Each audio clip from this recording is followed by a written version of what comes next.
Hello students, आज आपका topic hydrocarbon का लेक्चर नंबर 10, जिसमें हम आज केमिकल प्रॉपर्टीज के अंतर्गत बेंजीन की जो केमिकल प्रॉपर्टीज है इसमें सबसे पहले हम देखेंगे सब्स्टिट्यूशन रिएक्शन के बारे में।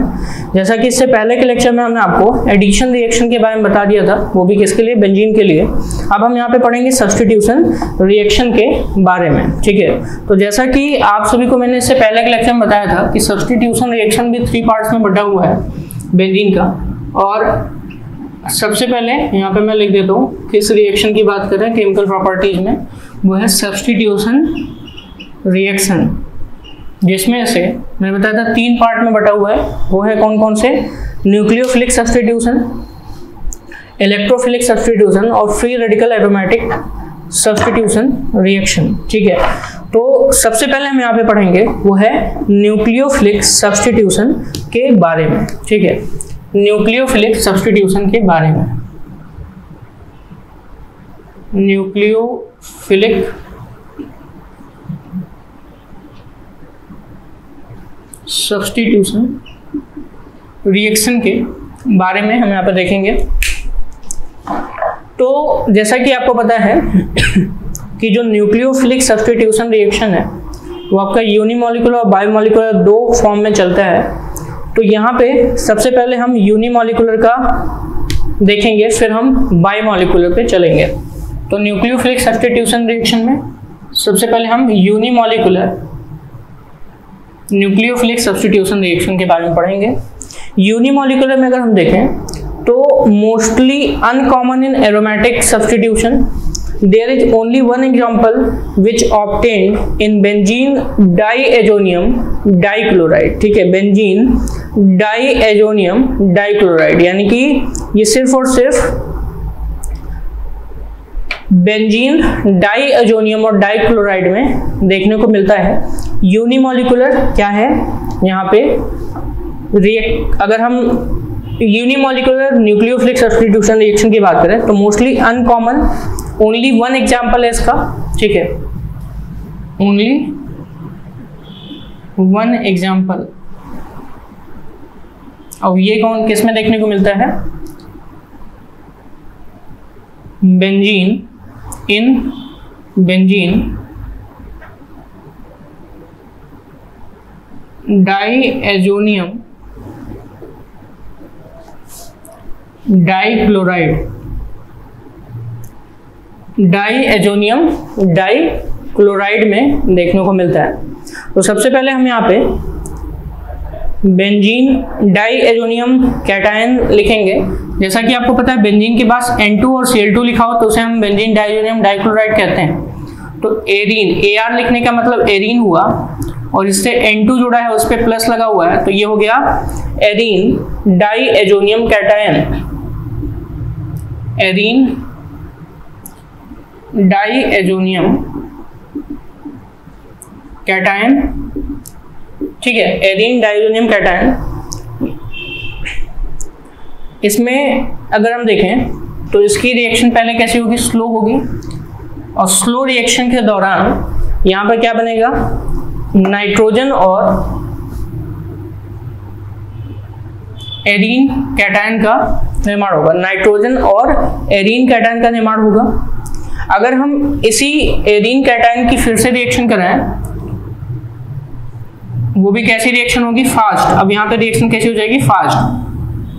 2 कंडीशंस, HOH या फिर X से रिएक्शन कराएं।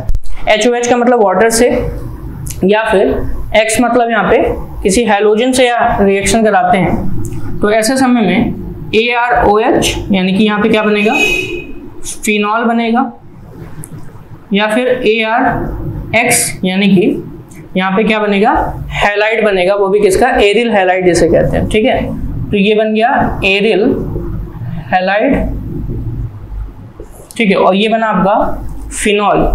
तो ये जो रिएक्शन है अभी आपने देखा, ये है यूनिमॉलिक्यूलर रिएक्शन, जिसमें generally benzene diazonium chloride example देखने को मिलता है। इसमें आपका यूनिमॉलिक्यूलर न्यूक्लियोफिलिक सब्स्टिट्यूशन रिएक्शन चलता है। न्यूक्लियोफिलिक का मतलब होता है न्यूक्लियस लविंग, यानी कि यहाँ पे न्यूक्लियस चाहने वाला।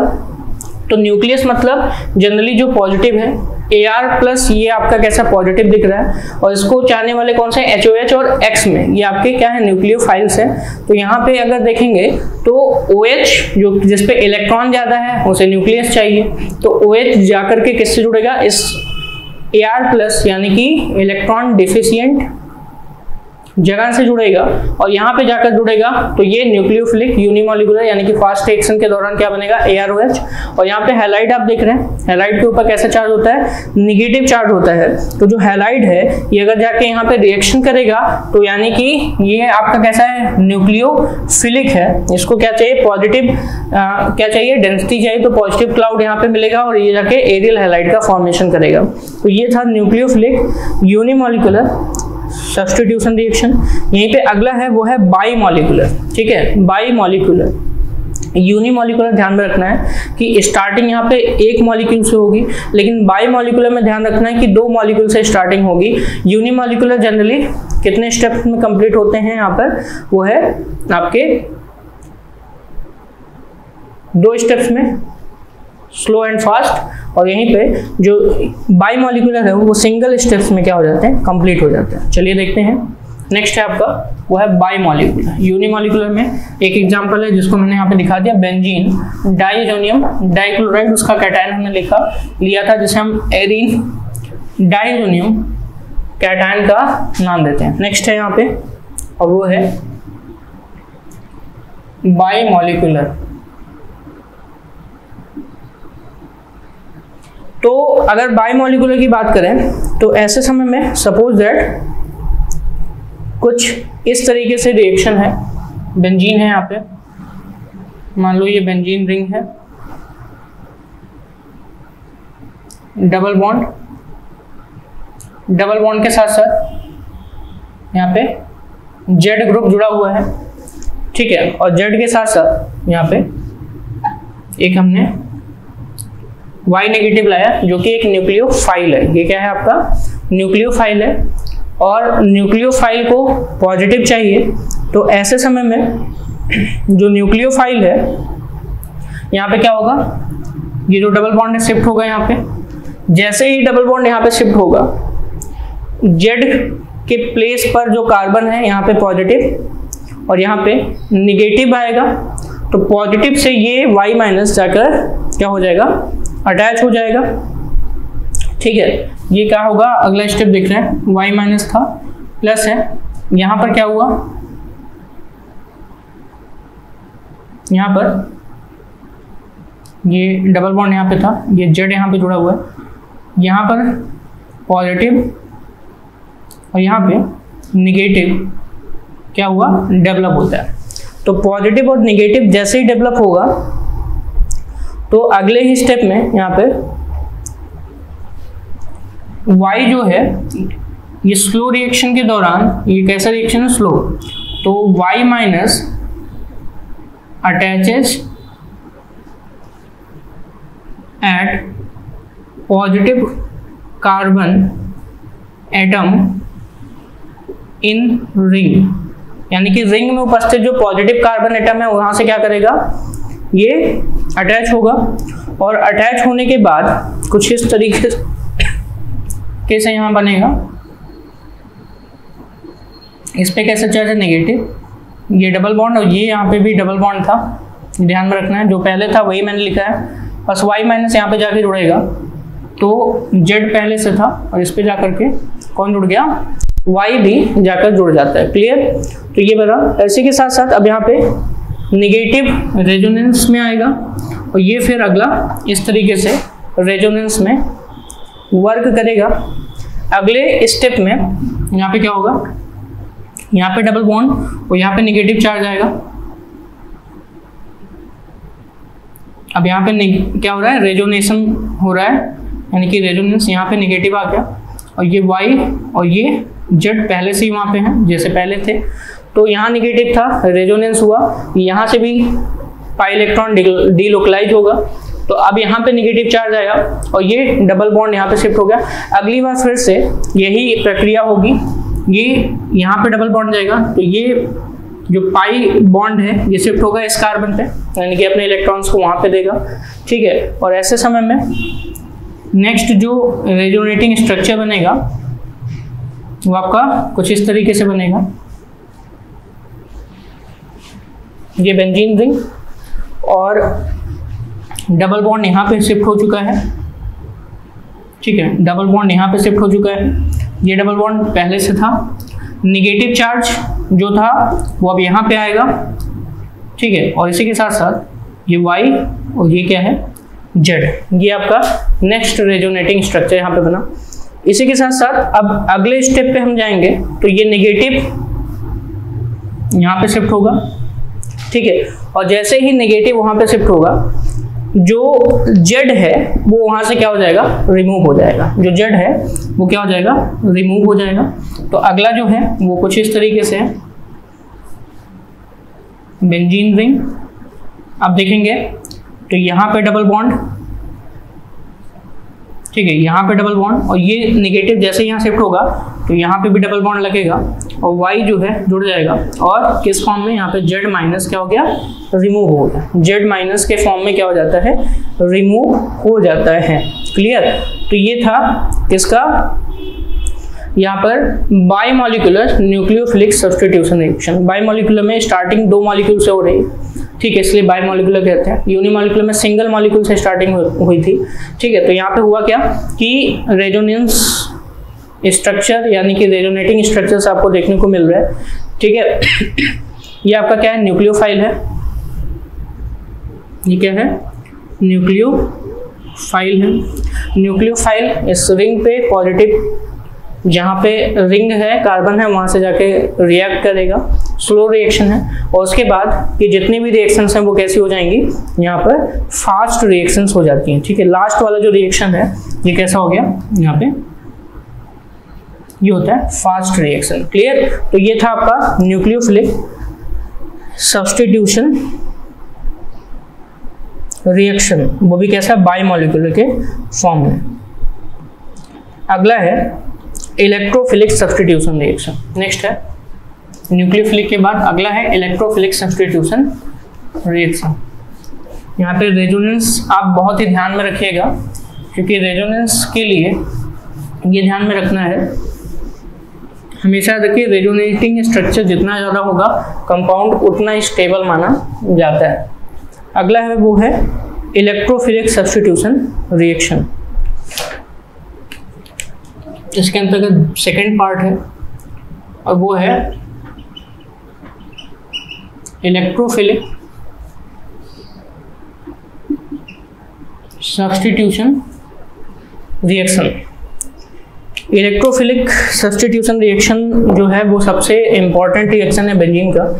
Benzene undergo this reaction because it is an electron rich system due to delocalized pi electrons। वही मैं पहले भी बता चुका हूँ, जब मैंने केमिकल प्रॉपर्टी स्टार्ट किया था तो भी बताया था कि बेंजीन क्या है, पाई इलेक्ट्रॉन रिच सिस्टम है, ठीक है। और पाई इलेक्ट्रॉन रिच सिस्टम होने के कारण ये क्या करेगा, यहाँ पर वो है आपका इलेक्ट्रोफिलिक सब्स्टिट्यूशन रिएक्शन को शो करेगा। इलेक्ट्रोफिलिक क्योंकि इस पर पास इलेक्ट्रॉन क्या है, ज़्यादा है, तो ऐसे रिएजेंट से रिएक्शन करेगा जो कि इलेक्ट्रोफाइल हो, जिसको इलेक्ट्रॉन की ज़रूरत है, अर्थात पॉजिटिव हो सकता है या इलेक्ट्रॉन डिफिशिएंट मॉलिक्यूल या स्पीसीज हो सकता है, ठीक है। तो चलिए देखते हैं रिएक्शन कैसे प्रोसीड करेगा। सपोज दैट यहाँ पे एक बेंजीन रिंग है, ये क्या है, एक बेंजीन रिंग है। और अगर हम बेंजीन रिंग की बात करें तो यहाँ पे क्या होगा, अल्टरनेट पे डबल बॉन्ड होगा। बेंजीन रिंग पे क्या होगा, अल्टरनेट पे डबल बॉन्ड होगा। और इसी के साथ साथ अगर हम किसी इलेक्ट्रोफाइल की बात करें तो ये क्या है, यहाँ पे इलेक्ट्रोफाइल है, ठीक है। ये क्या है, यहाँ पे इलेक्ट्रोफाइल है। यहाँ पे मैं कुछ इस तरीके से दिखा दे रहा हूँ ताकि आपको और क्लियरली हो जाए। तो ये आपका यहाँ पे जा करके रिएक्ट करेगा। तो इसमें सबसे पहले है वो है स्लो रिएक्शन, यहाँ पे सबसे पहला है वो है स्लो, ठीक है। देन इसमें कैसा रिएक्शन होगा, फास्ट रिएक्शन होगा। स्लो रिएक्शन में सबसे पहली बात तो ये ध्यान में रखना है कि कार्बोनियम आयन बनेगा। और आपको रिएक्शन इंटरमीडिएट जीओसी में मैंने आपको बताया था कि जीओसी में 3 तरीके के यहाँ पे मैंने मेन रिएक्शन इंटरमीडिएट बनाए थे, जिसका नाम था कार्बोनियम, कार्बोकैटायन और फ्री रेडिकल। ठीक है, तो सबसे पहले यहाँ पे क्या बनेगा, कार्बोनियम आयन का निर्माण होगा। किसका निर्माण होगा, कार्बोनियम आयन का निर्माण होगा। चलिए देखते हैं। जब भी कभी ये डबल बॉन्ड यहाँ से अपने इलेक्ट्रॉन्स को यहाँ पे देगा, ठीक है, शिफ्ट करेगा, तो इस पे नेगेटिव और इस पे कैसा आएगा, पॉजिटिव आएगा। और ऐसा होने पर कैसा बनेगा, कार्बोनियम आयन का निर्माण होगा, जिसे सिग्मा कॉम्प्लेक्स भी कहते हैं। ठीक है, तो ये ध्यान से देखिए, यहाँ पे डबल बॉन्ड पहले से था, मैं लगा देता हूँ।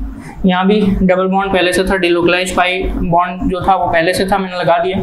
अब यहाँ पे ये इसने अपने इलेक्ट्रॉन को ऐसे था आपका, ठीक है, ध्यान से देखिएगा, इसने इसको ऐसे शिफ्ट किया, और जब ऐसे शिफ्ट करेगा तो यहाँ पर इस पे नेगेटिव और इस पे कैसा आएगा, पॉजिटिव। यहाँ पे नेगेटिव वाले प्लेस पर क्या जाके जुड़ेगा, ई जाकर कंबाइन होगा। ठीक है, और इसके साथ साथ पहले से यहाँ पे क्या था, हाइड्रोजन था, तो हाइड्रोजन भी मैं दिखा देता हूँ। ये हो गया कार्बोनियम आयन, जिसे हम सिग्मा कॉम्प्लेक्स भी कहते हैं, जिसे हम क्या कहते हैं, सिग्मा कॉम्प्लेक्स का नाम देते हैं। कार्बोनियम आयन जिसे हम क्या कहते हैं, सिग्मा कॉम्प्लेक्स का नाम देते हैं। अब ये सिग्मा कॉम्प्लेक्स किस में जाएगा, रेजोनेंस में जाएगा। और रेजोनेंस के अंतर्गत अगर आप देखेंगे तो जो पॉजिटिव हैं वो क्या होंगे, यहाँ पे शिफ्ट होंगे, और इसी के साथ साथ यहाँ पे रेजोनेंस यहाँ पे क्रिएट होगा। तो कैसे, ध्यान से देखिएगा, ये अब यहाँ पे शिफ्ट होगा, डबल बॉन्ड जैसे ही वहाँ पे शिफ्ट होगा तो पॉजिटिव जो है चार्ज अब इस पे डेवलप हो जाएगा। ये हो गया कुछ इस तरीके से। ठीक है, पॉजिटिव यहाँ पे डेवलप हुआ, डबल बॉन्ड यहाँ पे शिफ्ट हो गया, एक डबल बॉन्ड पहले से यहाँ पे था, ये ई है और ये क्या है, एच है। ठीक है, नेक्स्ट फिर से यहाँ पे क्या होगा, कुछ इस तरीके से शिफ्टिंग होगी, और इसका फिर से क्या होगा, रेजोनेंस स्ट्रक्चर, रेजोनेटिंग स्ट्रक्चर बनेगा। तो जैसे ही डबल बॉन्ड यहाँ पे शिफ्ट होगा, एक पॉजिटिव यहाँ पे भी आ जाएगा। ठीक है, ये पहले से डबल बॉन्ड था, डबल बॉन्ड यहाँ शिफ्ट हुआ, और यहाँ पे कैसा, पॉजिटिव, और यहाँ पे क्या थे, ई है, और यहाँ पे क्या है, हाइड्रोजन। ठीक है, तो ये अगला रेजोनेटिंग स्ट्रक्चर हुआ। इसी के साथ साथ अगले स्टेप में क्या होगा, जो हाइड्रोजन है, यानी कि जो हाइड्रोजन है वो क्या करेगा, अपने इलेक्ट्रॉन्स को किसके पास देकर जाएगा, यहाँ पे वो है किसके पास, यहाँ पे आपका जो हाइड्रोजन है वो इलेक्ट्रॉन्स को यहाँ पे शिफ्ट करेगा, और हाइड्रोजन जैसे ही इलेक्ट्रॉन को वहाँ पे शिफ्ट करेगा, H के फॉर्म में न्यूक्लियोफाइल से रिएक्शन करेगा। यहाँ पे फिर न्यूक्लियोफाइल आएगा, क्योंकि ये किस फॉर्म में निकलेगा, प्लस के फॉर्म में, तो इसने अपने इलेक्ट्रॉन्स को यहाँ पे शिफ्ट किया, और जैसे ही अपने इलेक्ट्रॉन को यहाँ पे शिफ्ट करेगा, कुछ इस तरीके से इसका स्ट्रक्चर बनेगा। चलिए देखते हैं, ये बेंजीन रिंग, ठीक है, यहाँ पे ये और यहाँ पे डबल बॉन्ड अल्टरनेट पे बना, इलेक्ट्रोफाइल लगा हुआ है, और यहाँ से H प्लस के फॉर्म में निकलेगा। ठीक है, और ये जो H प्लस है ये फिर न्यूक्लियोफाइल से रिएक्शन करेगा, और जाकर के यहाँ पे मैं पहले से ही दिखा दे रहा हूँ, इसके साथ साथ यहाँ पे न्यूक्लियोफाइल भी दिखा दे रहा हूँ। न्यूक्लियोफाइल कैसा होगा, निगेटिव होगा। ठीक है, और ये जाकर इससे कंबाइन करेगा तो ये बनेगा। ठीक है, तो आपका जो मेन प्रोडक्ट है सब्स्टिट्यूशन प्रोडक्ट, वो कौन सा बनता है, वो ये है। ठीक है, सब्स्टिट्यूशन प्रोडक्ट कौन सा है, मेन ये है सब्स्टिट्यूशन। यहाँ पे मैं लिख देता हूँ सब्स्टिट्यूशन, ये क्या है, प्रोडक्ट। ठीक है, ये है मेन आप, जैसे हम क्या कहते हैं, इलेक्ट्रोफिलिक सब्स्टिट्यूशन प्रोडक्ट के अंतर्गत लिखते हैं। ठीक है, और ये जो आपका न्यूक्लियोफाइल है, ये न्यूक्लियोफाइल यहाँ से निकली हुई H प्लस से कंबाइन करेगा, और ये जाकर आपका कंपाउंड बनता है। ठीक है, अगले हम यहाँ पे मैकेनिज्म पे चलते हैं। इससे भी पहले थोड़ा सा आप यहाँ पे देखिएगा, जो कार्बोनियम आयन था उस कार्बोनियम आयन को हम एरेनियम आयन भी कहते हैं। तो यहाँ पे एरेनियम आयन का आपको क्या दिखाया गया है, रेजोनेंस दिखाया गया है। ठीक है, ये ध्यान में रखना है। बेंजीन के इस स्ट्रक्चर में, इस रिएक्शन में, इलेक्ट्रोफिलिक सब्स्टिट्यूशन रिएक्शन में जनरली हमने क्या किया है, यहाँ पर एरेनियम आयन का रेजोनेटिंग स्ट्रक्चर आपको दिखाया। ठीक है, नेक्स्ट है यहाँ पे वो है free radical aromatic substitution. Third, free radical aromatics reaction. और ये भी ध्यान रखना है कि ये रिएक्शन बहुत ही फास्ट होती है। न्यूक्लियोफाइल जब जुड़ता है तो रिएक्शन बड़ी तेजी से यहाँ पे होता है।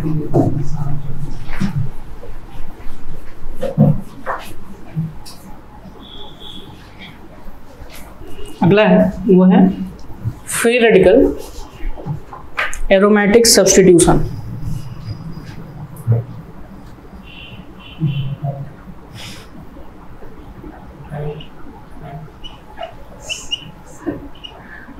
Free radical aromatic substitution. तो फ्री रेडिकल एरोमेटिक सब्स्टिट्यूशन में the aromatic substitution reaction which follows free radical mechanism are very few and have limited synthetic value। यानी कि फ्री रेडिकल मैकेनिज्म के कैसे हैं, वेरी फ्यू रिएक्शंस हैं and have low synthetic value. और इनका जो सिंथेटिक यानी कि मैन्युफैक्चरिंग वैल्यू है वो बहुत ही क्या है, कम है। ठीक है, कुछ एग्जांपल्स हम यहाँ पे बताने जा रहे हैं आपको। जैसे कि अगर हम यहाँ पे एस्टर का एग्जांपल लेकर आपको बताते हैं।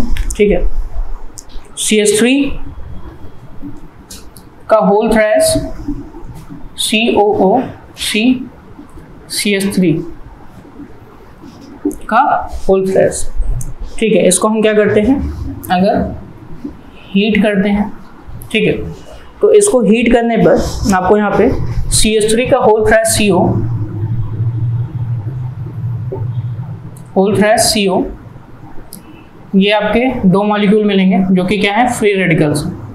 फ्री रेडिकल है, यहाँ पे मैं फ्री रेडिकल लिख देता हूँ क्योंकि ये आपका कैसा हुआ है, यहाँ पे जो बॉन्ड प्रेजेंट था वो बॉन्ड क्या हुआ, ब्रेक हुआ है। तो अपने एक एक इलेक्ट्रॉन को इन्होंने क्या किया है, आपस में यूज किया है। ठीक है, तो एक एक इलेक्ट्रॉन यूज करने के बाद अब यहाँ पे क्या होगा कि फिर से CH3 का फ्री रेडिकल बनेगा और एसीटोन, यानी कि पहले CH3 का कितने फ्री रेडिकल बनेंगे, 2।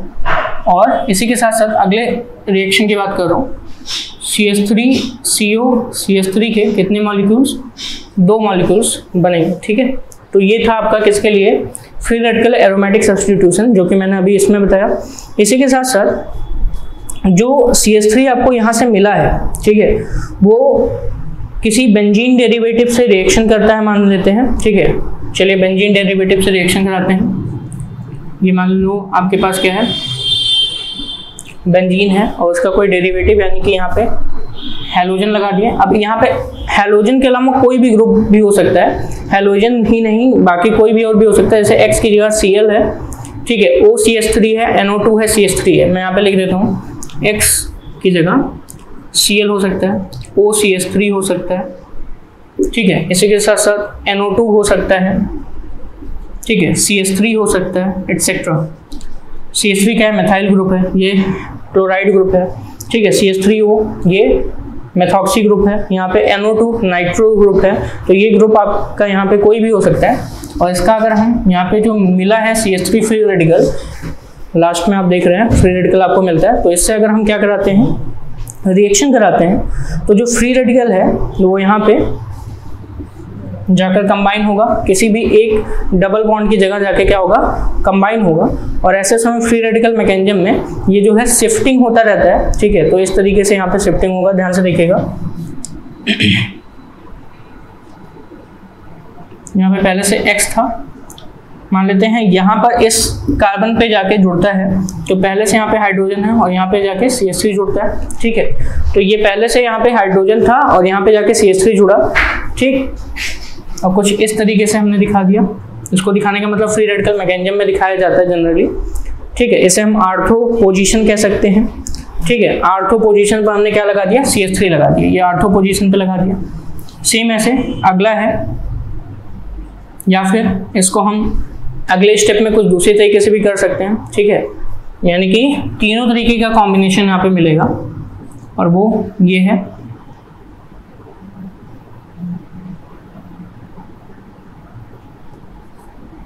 यहाँ पे हाइड्रोजन, यहाँ पे CH3, ठीक है। तो ये इस तरीके का ये पैरा आपको मिला, और पैरा के साथ साथ मेटा, ये पैरा है, और यहाँ पे मान लेते हैं यहाँ पे CH3 और क्या हो गया हाइड्रोजन। तो इस तरीके से ये आपको मिलता है, और ये क्या है मेटा, ठीक है। तो ये जो अभी मैकेनिज्म आपने देखा है ये फ्री रेडिकल मैकेनिज्म के अंतर्गत आता है। किसके अंतर्गत आता है, फ्री रेडिकल मैकेनिज्म के अंतर्गत आता है।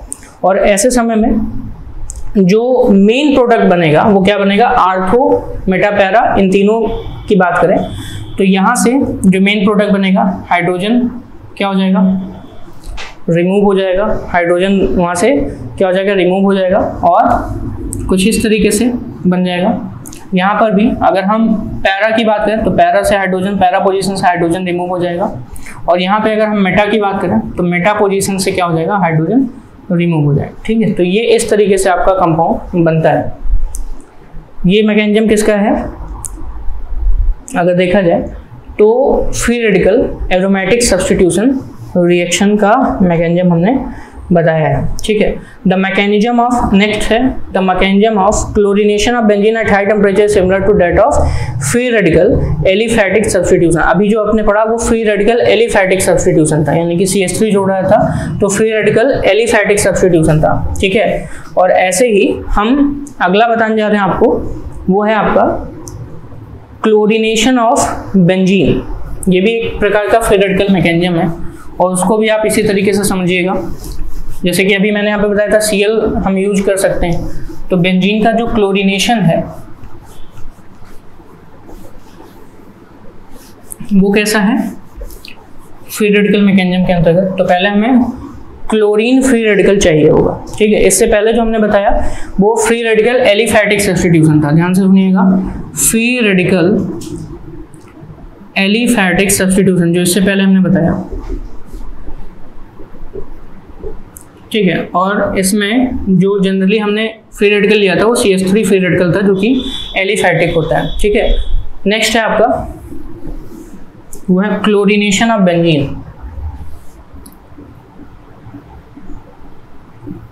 क्लोरीनेशन ऑफ बेंजीन, ठीक है। सबसे पहले आपको क्या चाहिए, chlorine free radical.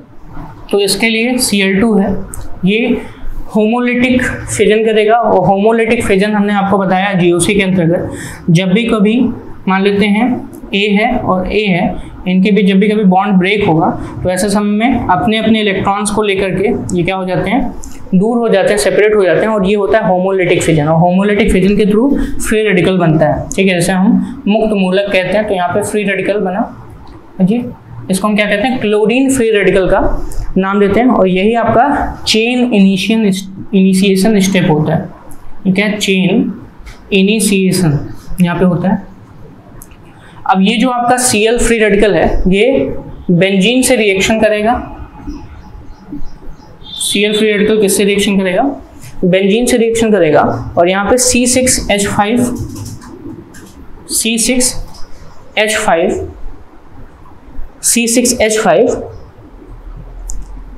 Free radical का निर्माण करेगा, और खुद जा करके किससे कंबाइन होगा, हाइड्रोजन से कंबाइन होकर के HCl बनाएगा। यानी कि यहाँ पे हाइड्रोजन का एक्सट्रैक्शन होता है, एक्सट्रैक्शन,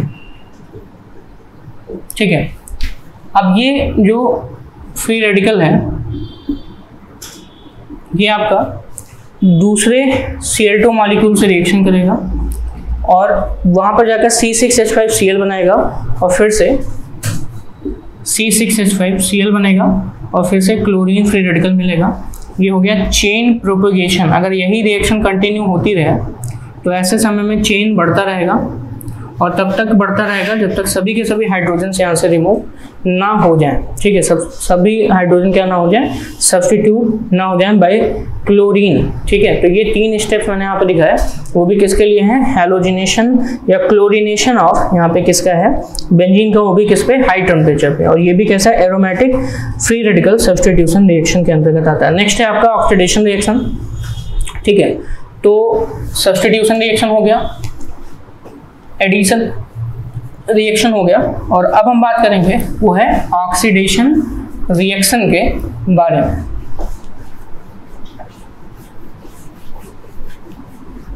बेंजीन के ऑक्सीडेशन रिएक्शन के बारे में।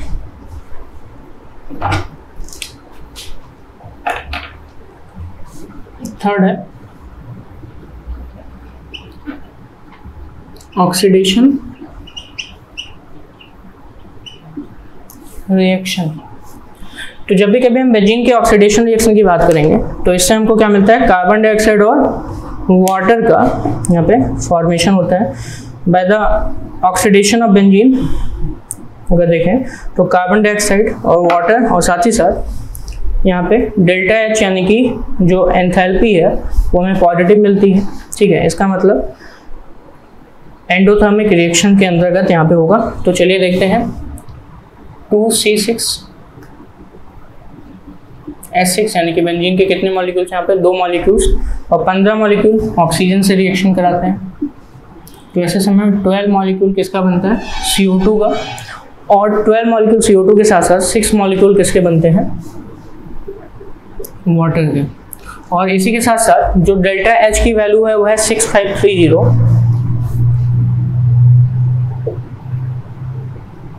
किलो जूल पर मोल। कितना है, 6530 किलो जूल पर मोल के बराबर यहाँ पे डेल्टा एच की वैल्यू मिलती है, और जो कि आपको कैसे दिख रहा है, पॉजिटिव दिख रहा है। तो इसीलिए पॉजिटिव होने के कारण ये एंडोथर्मिक रिएक्शन होगा। कैसा होगा, एंडोथर्मिक। ठीक है, और आपको पता ही है कि जितने भी कंबशन रिएक्शंस होते हैं, ऑक्सीडेशन रिएक्शंस होते हैं, जनरली कैसे होते हैं, एंडोथर्मिक रिएक्शन के अंतर्गत आते हैं। यहीं पे अगर हम वेपर ऑफ बेंजीन, ठीक है, वेपर्स ऑफ बेंजीन यानी कि C6H6, ये कैसा है, इन वेपर फॉर्म, वेपर, ठीक है, और बेंजीन की एयर के प्रेजेंस में, साथ ही साथ वैनेडियम पेंटॉक्साइड के प्रेजेंस में 450 से 500 डिग्री सेल्सियस पर अगर हम एयर पास कराते हैं, यानी कि वेपर ऑफ बेंजीन में अगर हम एयर पास कराते हैं, और किसके प्रेजेंस में कराते हैं, passed over vanadium pentoxide V2O5। ठीक है, यहाँ पे एयर होगा V2O5, जिसे हम क्या कहते हैं, वैनेडियम पेंटॉक्साइड, 450 से 500 डिग्री सेल्सियस। ठीक है, तो एयर से मिलेगा आपको नेसेंट ऑक्सीजन, जो कि इसका ऑक्सीडेशन करेगा। ऑक्सीडेशन करने पर यहाँ पे बनता है मैलेइक एनहाइड्राइड का फॉर्मेशन होता है, जिसका फॉर्मूला होता है CHCO डबल बॉन्ड CHCO, और एनहाइड्राइड में आपको पता है एक्स्ट्रा ऑक्सीजन होता है जो कि बाकी के कार्बोनिल ग्रुप से जुड़ा होता है। तो ये बन गया maleic anhydride, 2 molecule carbon dioxide, ठीक है, और 2 मॉलिक्यूल यहाँ पे बनते हैं किसके, वाटर के। ये बना आपका मैलेइक एनहाइड्राइड। ठीक है, तो मैलेइक एनहाइड्राइड का फॉर्मेशन होता है ऑक्सीडेशन रिएक्शंस के अंतर्गत।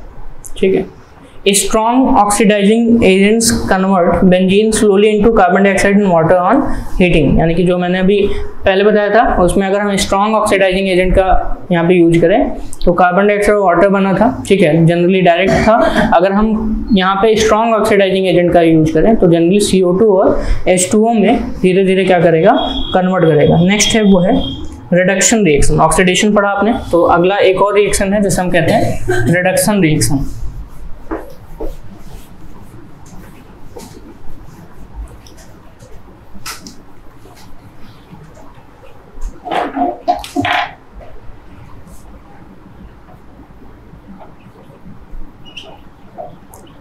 रिडक्शन रिएक्शन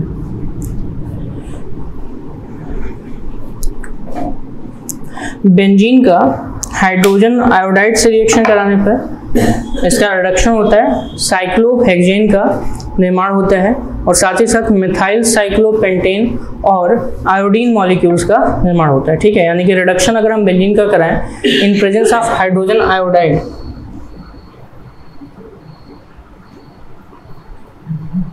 बेंजीन का अगर हम क्या करें हाइड्रोजन आयोडाइड से रिएक्शन कराएं, यानी कि इसका अगर रिडक्शन कराते हैं तो ऐसे समय में सबसे पहले आपको मिलेगा वो है साइक्लोहेक्सेन। पहले क्या मिलेगा साइक्लोहेक्सेन, जिसमें आपको पता है कि जो रिंग होती है उसमें सिर्फ और सिर्फ कार्बन कार्बन सिंगल बॉन्ड होते हैं। मिथाइल साइक्लोपेंटेन अगला मिलता है वो है मिथाइल साइक्लोपेंटेन, ये मान लेते हैं CH3, तो ये हो गया मिथाइल साइक्लोपेंटेन। और 6 मॉलिक्यूल किसके मिलते हैं आयोडीन के। ठीक है, तो ये हो गया मिथाइल साइक्लोपेंटेन और ये क्या है साइक्लोहेक्सेन इसे कहते हैं, और ये क्या है बेंजीन, और यहाँ पे क्या है ये है hydrogen iodide, hydrogen iodide. Benzene के अब हम यूजेस की तरफ बढ़ते हैं। ठीक है, ये था रिडक्शन रिएक्शन, तो केमिकल प्रॉपर्टी इनके खत्म हो चुके हैं। केमिकल प्रॉपर्टी खत्म होने के बाद अब हम इनके यूजेस की तरफ बढ़ते हैं।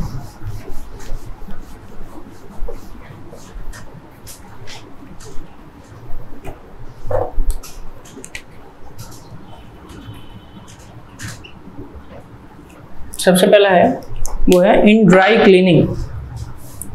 इन कहाँ पे यूज करते हैं हम जनरली ड्राई क्लीनिंग में।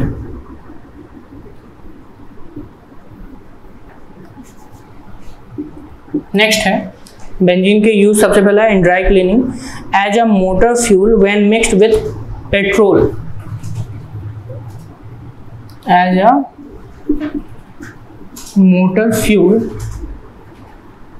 व्हेन मिक्स्ड विथ किसके साथ पेट्रोल के साथ अगर हम इसको क्या करते हैं मिक्स करते हैं तो मोटर फ्यूल के रूप में इसको प्रयोग कर सकते हैं।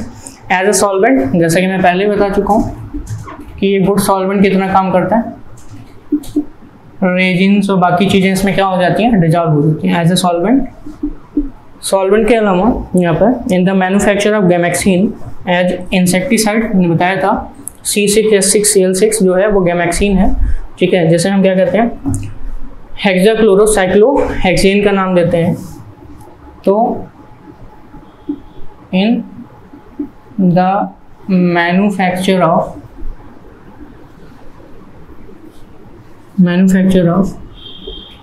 गैमेक्सीन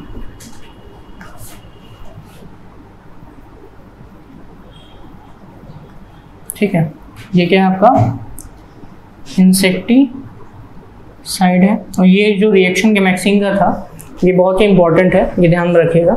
एडिशन रिएक्शन के अंतर्गत हमने आपको बताया था जो क्लोरीन से रिएक्शन कराते हैं। ठीक है, नेक्स्ट है आपका in the preparation of nitrobenzene chlorobenzene, in the preparation of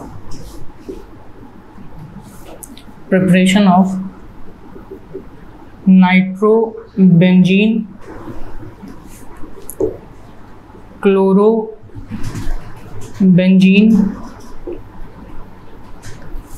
इसे हम क्या कहते हैं C6H5NO2, इसे हम क्या कहते हैं C6H5Cl, बेंजीन सल्फोनिक एसिड,